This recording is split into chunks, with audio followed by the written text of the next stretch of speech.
छोड़ सत्संग में आओ, लोक परलोक दोनों फल पाओ। कलयुग जाने वाला है, सतयुग आने वाला है। गुरुदेव दाता सबके एक ही सदा रहे गुरुदेव, तुमको लाख प्रणाम है। सतगुरु जय गुरुदेव।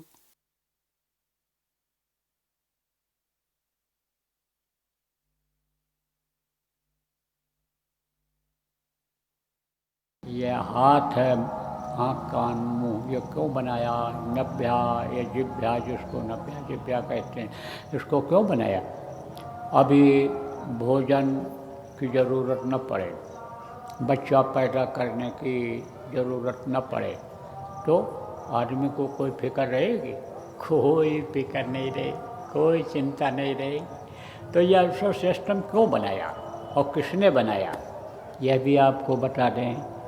देखो, जो सतलोक के मालिक हैं, जिनको सतपुरुष कहा गया है, सतलोक को गुरुओं ने सचखंड कहा है, उनको यानी समझो कि यानी सचखंड कहा है, सचखंड के मालिक कहा है, उनको उन्होंने वाहे यानी गुरु कहा है, उनको सत साहब कबीर साहब ने कहा है।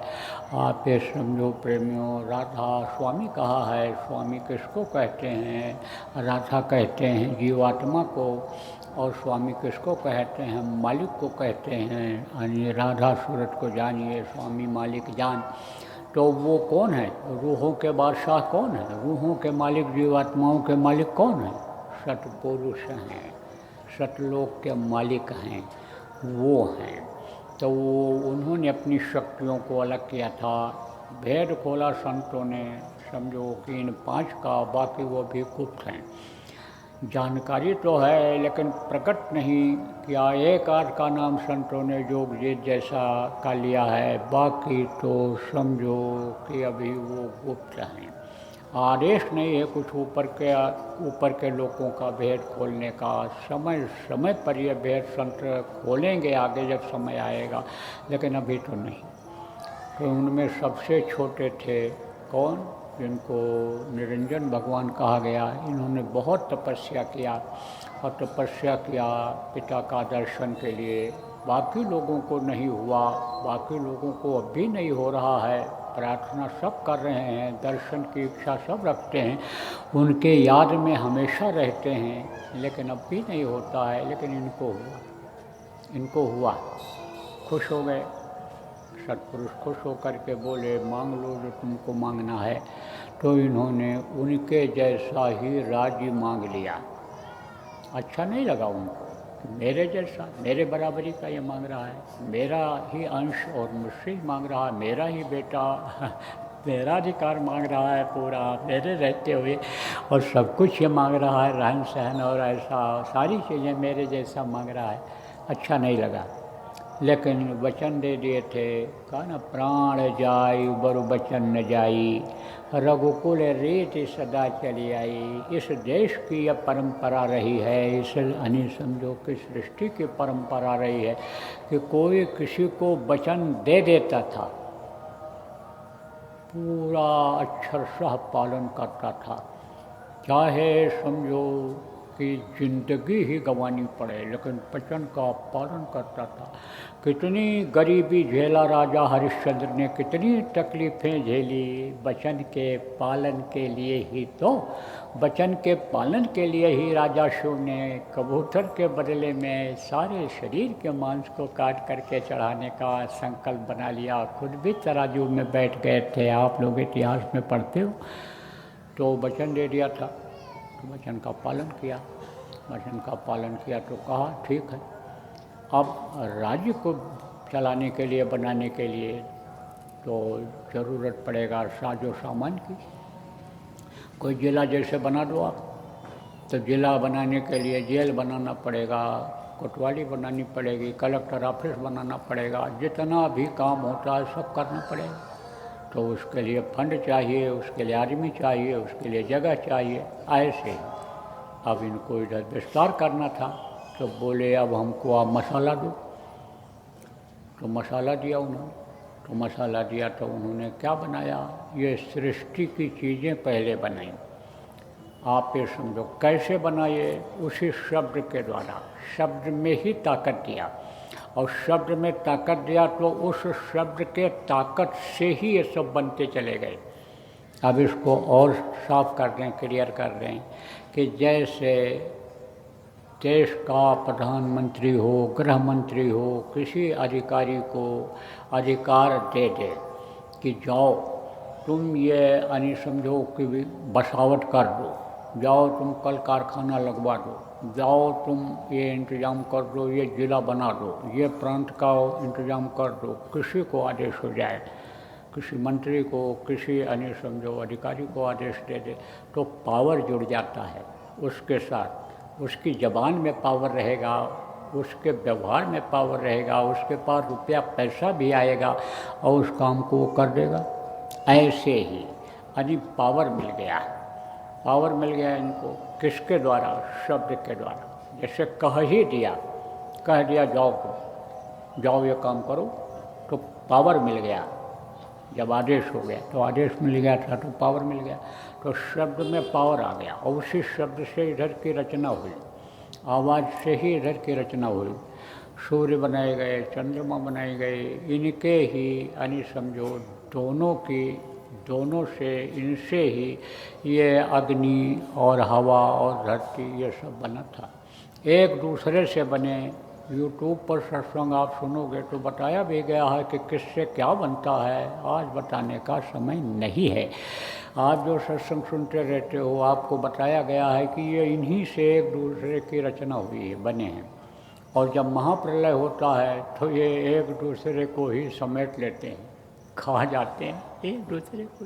कैसे, जैसे बिच्छू, जैसे सांप अपने, जैसे सांप है, सांप यानी अपने ही अंडे को, सांप जो होता है, जो अंडा देती है सांप, यानी समझो वो अपने अंडे को ही खा जाती है, अपने को ही खा जाती। बिच्छू के बच्चे बिच्छू को ही खा जाते, क्या ना, कबीर गुर की भक्त बिन बेटी बिच्छू होए, और जन्म दे तो औलाद को अपना जीवन खोए। एक एक साथ 100 बच्चा देती है, कौन, बिच्छू जो होती, 100 बच्चा, और हमेशा उसको बचाने के लिए कोई जान से न मार दे, पीठ पर अपने लादे रहती है। तो वो बच्चे जब बड़े होते हैं, उनको खाने की ज़रूरत पड़ती है, तो बिच्छू का ही यानी पीठ खा जाते हैं, वो उसी का मांस खा जाते हैं। तो एक बार बच्चा देने के बाद बिच्छू बचती नहीं है कि दोबारा भी बच्चा दे दे या जिंदा रहे।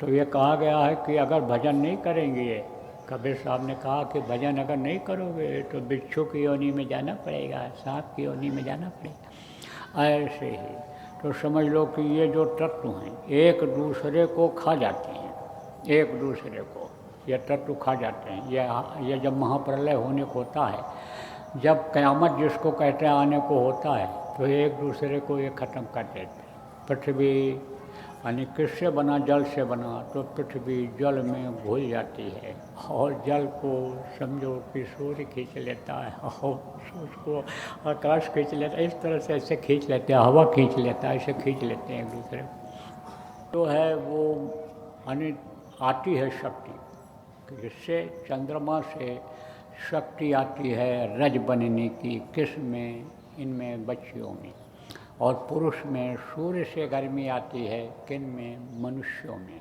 तो दोनों का जब घर्षण होता है, मिलते हैं ये दोनों, तो उससे यानी एक अलग यानी समझो शक्ति होती है, जन्म शक्ति, वो काम करती है, उसको मिला देती है।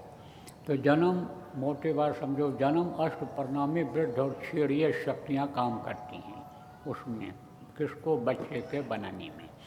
तो मनुष्य की रचना शरीर के इस तरह से हुई। और पेड़ पौधे ये सब उन्होंने बनाए, अंडज पिंडज उपमज स्थावर ये बनाए। अंडज किसको कहते हैं? अंडे से जो पैदा होते हैं। उपमज किसको कहते हैं? जो मनुष्य के पसीने से पैदा होते हैं, गंदगी से कीड़े मकोड़े जो पैदा होते हैं, उपमज कहलाते हैं। आप समझो प्रेमियों, जल के जीवों को बनाया और ये स्थावर, ये पेड़ और पौधे बनाए। ये सब किसके लिए बनाया? मनुष्य के लिए ही उन्होंने बनाया, क्योंकि एक दूसरे से ये जुड़े हुए हैं, एक दूसरे को ये जिंदा रखते हैं, एक दूसरे से ही इनका पोषण होता है। और मनुष्य को सबकी ज़रूरत पड़ती है, क्योंकि ये शरीर पांचों तत्वों से बना है।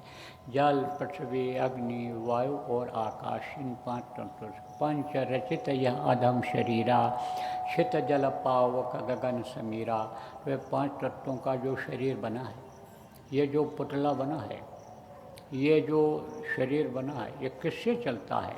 इसके अंदर जो जीवात्मा को बैठाया, छोटी सी चीज़, छोटी सी शक्ति पूरे इस शरीर को चलाती है। और कैसे ये शरीर चलता है ये भी बता दें। इसमें यानी समझो इंगड़ा, पिंगड़ा, सुषमना, ये तीन प्रमुख नाड़ियाँ हैं। वैसे तो 72,000 नाड़ियाँ हैं। नसें इतनी पतली पतली हैं कि जिनको मशीनों से भी नहीं देखा जा सकता है।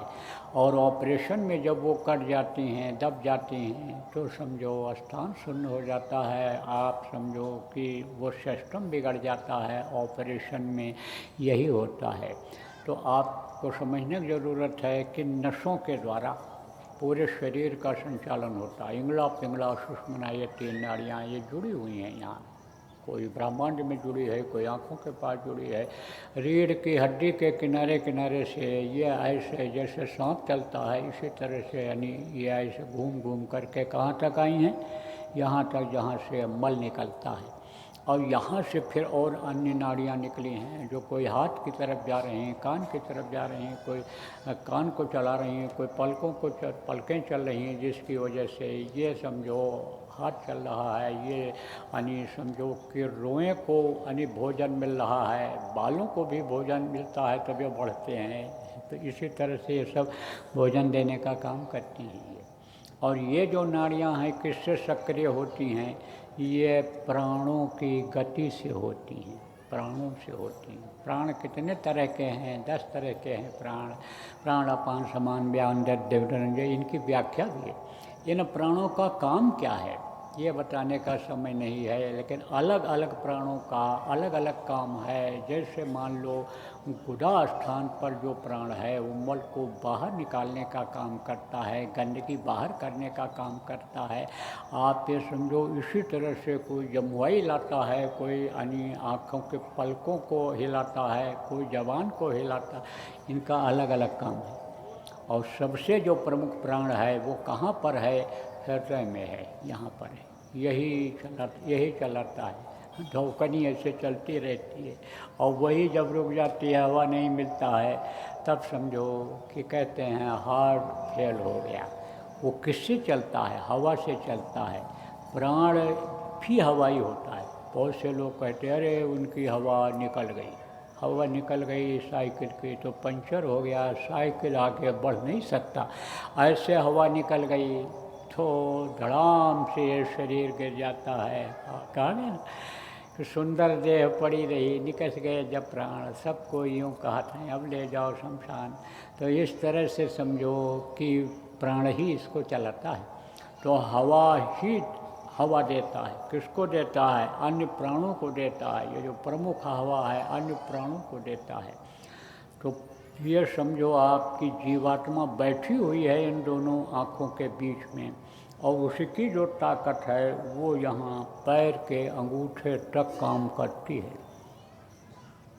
तो आप ये समझो पहले की जो पूजा उपासना थी बड़ी कठिन थी। अष्टांग योग, हठ योग लोग करते थे, कुंडलिनियों को जगाते थे, प्राणायाम करते थे। लेकिन ये जो गांठ है, किसकी गांठ है? काम की, क्रोध की, लोभ की, मोह की, अहंकार की। आप समझो ये जो मन चित्त और बुद्धि की ये जो गांठ है ये नहीं खत्म होती थी। रजोगुण तमोगुण सतोगुण ये नहीं जाता था, गुणातीत आदमी नहीं हो पाता था। तो समझो जब ये गुण नहीं खत्म होंगे तो समझो आपकी ये जन्म जीवात्मा का होगा ही होगा नहीं। ये तो बंधन में जैसे माँ के पेट में बच्चा पड़ा रहता है तो कोई नहीं कहता उसका जन्म हुआ, जब बाहर निकलता है तब कहते जन्म हुआ। ऐसे इसका जन्म तो हो ही नहीं सकता। ये इस जगह को छोड़कर जहाँ बैठी है तहाँ जा ही नहीं सकती है जब तक ये लगे रहेंगे। पुण्य लगा रहेगा या पाप लगा रहेगा तो ये दोनों नहीं जाने दें। पुण्य पाप जब ना दोनों ना सहे तब पावे मम प्रभास है। तो ये सब हानि पाप और पुण्य की वजह से ही ये जन्म लेना पड़ता है, मरना जीना पड़ता है। तो ये तो ख़त्म हो ही नहीं सकता। ख़त्म नहीं हुआ, ये ज़रूर हुआ कि इनकी परछाई जिसको जहाँ दिखाई पड़ी देवताओं की, जैसे गुड़ा चक्र पर लोगों ने देखा गणेश जी और इनकी जो देवी हैं यानी रिद्धि सिद्धि वो दिखाई पड़ी।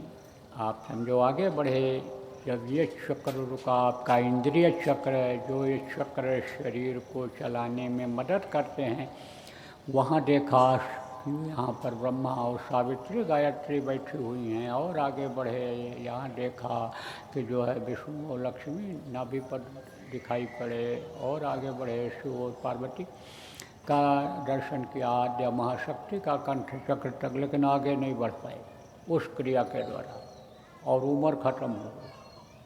कौन सी उम्र? 10,000 वर्ष की उम्र ख़त्म हो। आप पे समझो 1000 वर्ष की उम्र ख़त्म हो गई लोगों, और आगे नहीं बढ़ पाए। आगे का भेद ही नहीं खोलने वाला इनको गुरु मिला, समर्थ नहीं मिला, कोई संत नहीं मिला।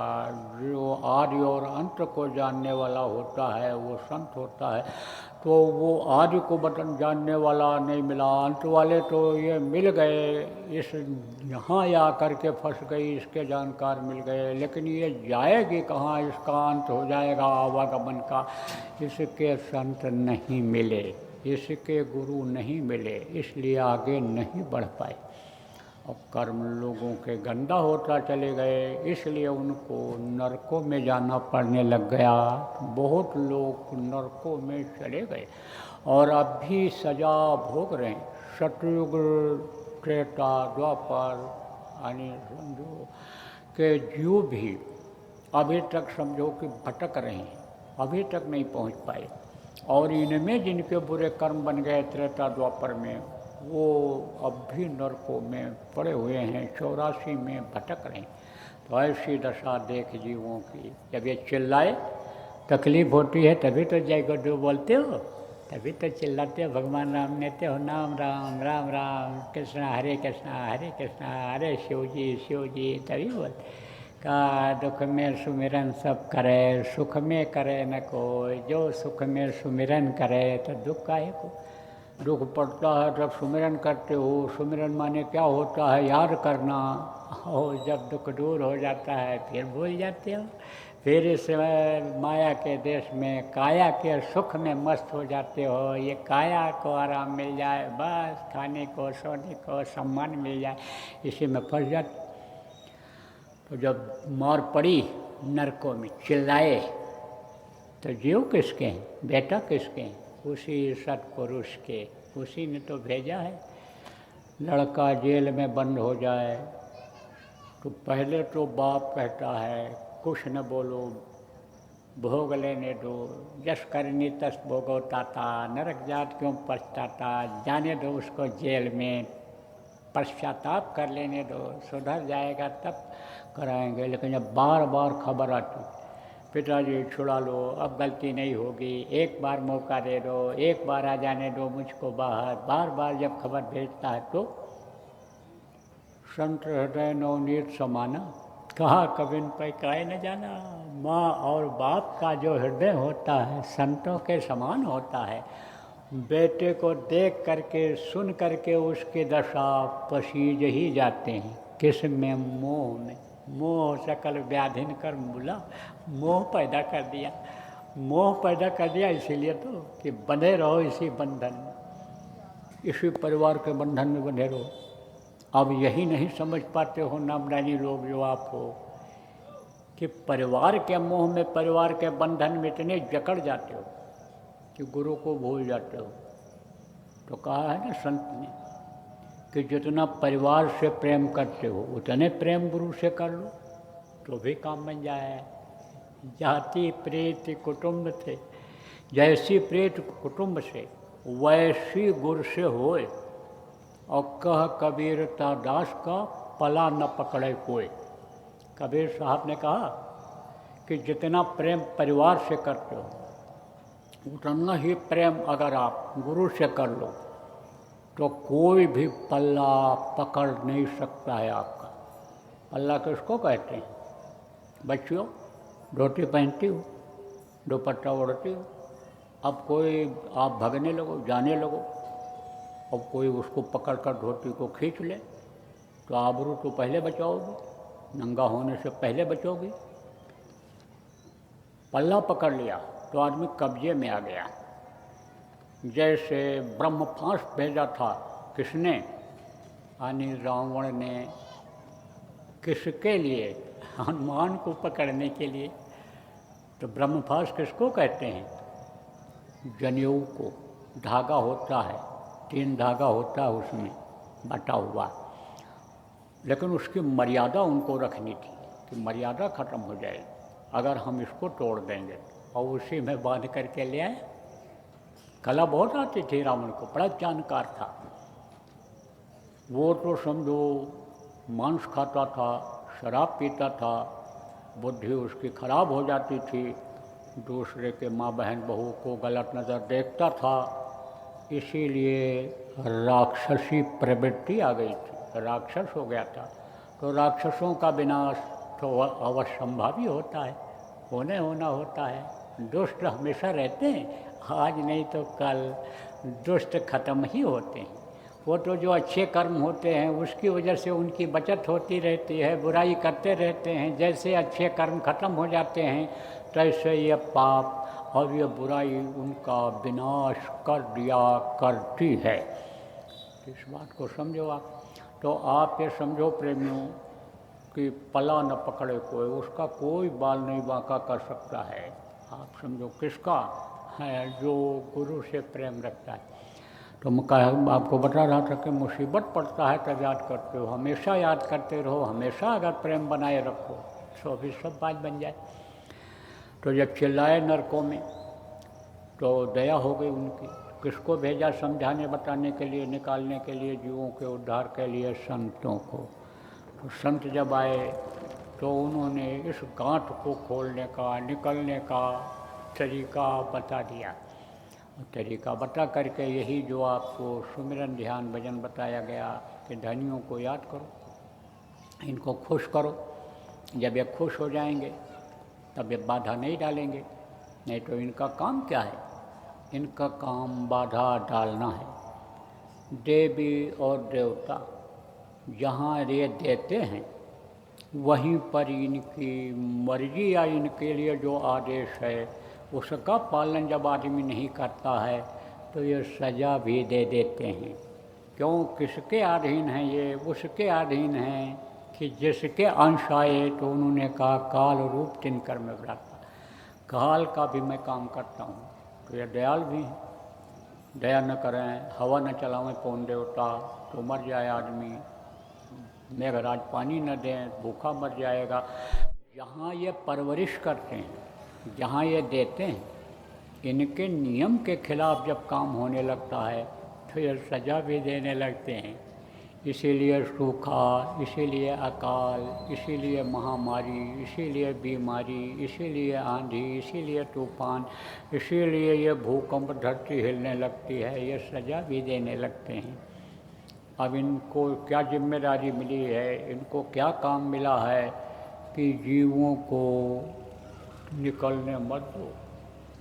जैसे कि आप पेट में ही रखो, सज़ा मिलती है 9 महीने की सबको माँ के पेट में रहने की, ऐसे इनको मृत्युलोक से ही निकलने मत दो, वहीं इनको फंसाए रहो। इनकी ये जिम्मेदारी बनती है। आप ये समझो कि कि जब उन्होंने बनाया था शुरू में कृष्ण निरंजन भगवान ने ये सृष्टि को, तो सृष्टि तो बन गई, जैसे जेल खाना बन जाए, जैसे आप समझो कि थाना बन जाए, जैसे कलेक्टर ऑफिस बन जाए, तहसीलदार का ऑफिस बन जाए, लेकिन कर्मचारी न हो तो कैसे चलेगा? आदमी न हो तो कैसे वो चलेगा? ऐसे जीव नहीं, ऐसे उनको मिले, ये तत्व तो मिल गया, मसाला तो मिल गया कि ये चीज़ें बन गई, लेकिन ऐसे जीव उनको नहीं मिले मजबूत कि जो इस व्यवस्था को चला दें। तब उन्होंने फिर मांगा था किससे? सत्पुरुष से कि आपने मसाला बनाने का तो दे दिया, लेकिन अब जीवों को दीजिए कि जिससे आप जैसा राज्य हमारे यहाँ तैयार हो जाए। तो उन्होंने कहा ठीक है, देते हैं आपको। भेजा। बहुत अकुलाई ये जीवात्माएँ इधर आना नहीं चाहती थी इस तरफ, क्योंकि बहुत सुख वहाँ ऊपरी लोकों में, तो उधर आने समझो कि मांगा उन्होंने। तो कहा कि चले जाओ, हम तुमको निकालने का रास्ता रखेंगे। वहाँ से ऊपर से कोई चीज़ देखो तो नीचे सब दिखाई पड़ता है, नीचे से देखो ऊपर नहीं दिखाई पाए, नीचे से ऊपर नहीं दिखाई पड़ेगा। तो ऐसे ही उनको सब दिखाई पड़ रहा था, जाएंगे तो फंस जाएंगे। तब उन्होंने कहा निकालने का हम तुमको भेजेंगे, संतों को भेजेंगे। और काल से कहा देखो मैं संतों को भेजूँगा, वो निकालेंगे, इनको लाएंगे। तब इन्होंने कहा तो फिर आप हमको वरदान दीजिए कि अपने पूर्व जन्म का किसी को याद न रहे कि हम पहले जन्म में क्या थे और कैसे हमको तकलीफ़ें मिली, ये याद न रहे किसी। और संत जो जाएंगे चमत्कार नहीं दिखाएंगे, अपने साथ किसी को नहीं लाएंगे, मदद तो करेंगे लेकिन वो अपने साथ किसी को नहीं लाएंगे, ये आप हमको वरदान दीजिए। तो उन्होंने कहा ठीक है, ये तुमको वरदान दे दिया। और आप ये समझो प्रेमियों कि यह भी मांगा था उन्होंने कि जो जहाँ रहे उसी में सुखी रहे, उसी में वो मस्त रहे। तो देखो तकलीफ़ भी झेलता रहता है आदमी, इधर उधर भटकता भी रहता है, लेकिन उसी में मस्त रहता है। कहता है कि हम भजन नहीं करेंगे, हम नहीं बैठेंगे, नामदान नहीं लेंगे, हम तो कांवर ले जा कर के जल चढ़ा देंगे, हम तो चले जाएंगे पूर्णिमा को गंगा जमुना में स्नान कर आएंगे, मुक्ति मोक्ष मांग जाएंगे, कर्मों को धो आएंगे, हम तो फूल पत्ते प्रसाद चढ़ा देंगे, हम इसी में खुश रहें। तो आदमी उसी में खुश है। अब ऐसी स्थिति में संतों को यहाँ से समझा बता करके धो मान करके साफ करके जीवों को ले जाना, ये तो बहुत कठिन काम रहा है। लेकिन हिम्मत कभी भी नहीं हारे संत, हमेशा आगे बढ़ते रहे। प्रेमियों, गुरु महाराज के जो शिष्य हो, देखो गुरु महाराज को कितना संघर्ष करना पड़ा, कितनी परेशानी झेलनी पड़ी, लेकिन वो अपने रास्ते से अलग नहीं हुए, अपने मिशन के को आगे बढ़ाते रहे। और उसी का ये परिणाम है कि आज आपको कुछ सुनने को मिल रहा है, समझने को मिल रहा है, कुछ करने के लिए आपको रास्ता मिल रहा है, उपाय बताया जा रहा है।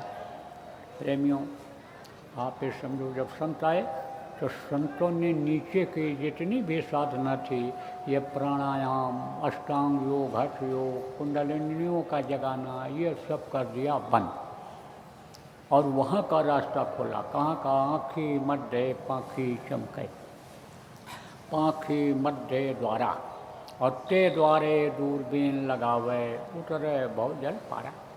इसके लिए फ़कीर ने भी कहा ऐन के आधार, ऐन माने ये चेहरा, ऐन के आधार जो चश्म के बीच, चश्म माने आँखें, आँखों के बीच में खसम को खोज, खसम माने परमात्मा, खसम को खोज, जहाँ झलक तारा, जहाँ तारा झलकता है, तारा झलकता है, पानी समझो गगन बीच चमका एक तारा, आप समझो ये तारा चमकता है, तारा है, प्रकाश है, अंदर में रोशनी है। मानी फ़कीर ने कहा रोशनी है। ईसा मसीह ने भी कहा if thine eye be single thy whole body shall be full of light. तो जहाँ झलक तारा, उसी बीच खुद खुदा का तख्त है, उसी के बीच में वो खुदा भगवान बैठा हुआ है। शिष्ट से देख, तीसरी आँख से देखो। इन बाहरी आँखों से, चर्म चक्षुओं से नहीं देखा जा सकता है, वो तो दिव्य दृष्टि से ही देखा जाता है। तो आप ये समझो वो रास्ता निकाला, आप इस रास्ते पर चलना आप ये समझो बड़ा कठिन।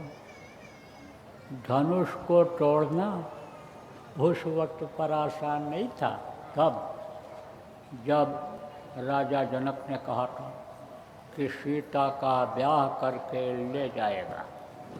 सीता किसको कहा गया? सीता नाम सूरत का, सूरत माने जीवात्मा। सीता अन्य और राम किसको कहा गया? राम उसको कहा गया कि एक राम दशरथ का बेटा, एक राम घट घट में लेटा, एक राम का सकल पसारा, एक राम सब जग से न्यारा। तो सब जग से जो न्यारा है उसका ब्याह, यानी समझो कि इस सीता सूरत रूपी से हो जाए, वो तो धनुष तोड़ करके ही होगा।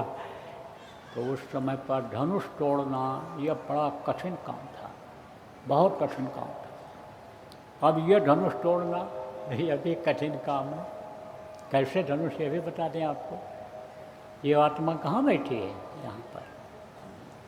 और इसका जो प्रकाश है, ताकत है, कहाँ जाती है? इधर आँखों में, आँखों से हो करके, और फिर इधर कान में, और कान से हो करके, और फिर इधर मुँह से, इधर से हो करके यहाँ गले में उतरती है। ये तो ये जो आकार बनता है, ये ऐसे जो ये आकार बनता है, ये है धनुषाकार है। धनुष जैसा आकार बनता है। और ये जो है ये तीर जैसा ये बनता है। तो जैसे तीर धनुष के द्वारा आगे बढ़ता है, ऐसे ही ये धनुष की तरह से ही ये जीवात्मा तीर बन करके इधर नीचे की तरफ उतरती है। तो धनुष को तोड़ना ये बड़ा कठिन हो जाता है। लेकिन जब गुरु को राखिए संग, आप समझो गुरु संग जब रहते हैं तब आप ये समझो गुरु जब दया करते हैं तो बिन गुरु भक्ति शब्द में पढ़ते सो प्राणी तो मूर्ख जान। शब्द खुलेगा गुरु मेहर से, खींचो सूरत गुरु बलवान। वो दया करेंगे जब गुरु साथ रहेंगे, तब इस धनुष को न तो तोड़ने में दिक्कत आएगी, और न ये जो जीवात्मा 8 गांठ में बंधी है उस गांठ के छूटने में दिक्कत आएगी। इसीलिए कहा कि कबीर साहब ने कि गुरु माथे पर राखिए चलिए आज्ञा माए। कह कबीर तादास का 3 लोक भय न है। उसके लिए 3 लोक में भय नहीं होता है जो गुरु को हमेशा मस्तक पर सवार रखता है। गुरु हमेशा हाजिर नाजिर रहते हैं। जब वो दीक्षा मंत्र नामदान देते हैं तो वो जीवों से एक तरह से पूरा संबंध बना लेते हैं। काल से डोर को ले करके अपने हाथ में ले लेते हैं, तो बराबर संभाल करते रहते हैं। लेकिन तब करते हैं जब गुरु को यानी शिष्य याद करता है, प्रेमी याद करता है, भक्त याद करता है, तो वो मदद करते हैं। इसीलिए देखो, ध्यान करने से पहले गुरु को याद किया जाता है। गुरु का ध्यान कर प्यारे, बिना इसके नहीं छूटना। कहा गया नाम के रंग में रंग जा, मिले तो है धाम निज अपना। उस नाम को जो बता रहे हैं, किस नाम? मंटू भजो गुरु का नाम। गुरु के शरीर का जो नाम होता है वो नाम नहीं, जो नाम वो देते हैं वो नाम। उस नाम को भजो। कहाँ भजो? इस मनुष्य शरीर में भजो। भागो इस दुनिया को छोड़कर थोड़े समय के लिए। जब याद करो उन नामों को, भूल जाओ अपने शरीर को, दुनिया को भूल जाओ, सब कुछ भूल जाओ कि यहाँ भी हमारा कुछ है, कुछ नहीं, बस केवल एक उसी प्रभु को याद करो। जय गुरुदेव। बाबा उमाकांत जी महाराज अपने ही प्रेमियों के सहयोग से संस्था द्वारा जनहित का कार्य करते हैं। किसी भी व्यक्ति, संस्था व सरकार से कोई भी चंदा, चुटकी व अनुदान नहीं लेते और किसी भी तरह का व्यापार भी नहीं करते। इसलिए आप श्रोताओं को बताया जा रहा है कि बाबा जी के नाम पर किसी भी प्रकार का धन मांगने वाले व व्यापार में प्रचार करने वाले लोगों से होशियार रहिएगा।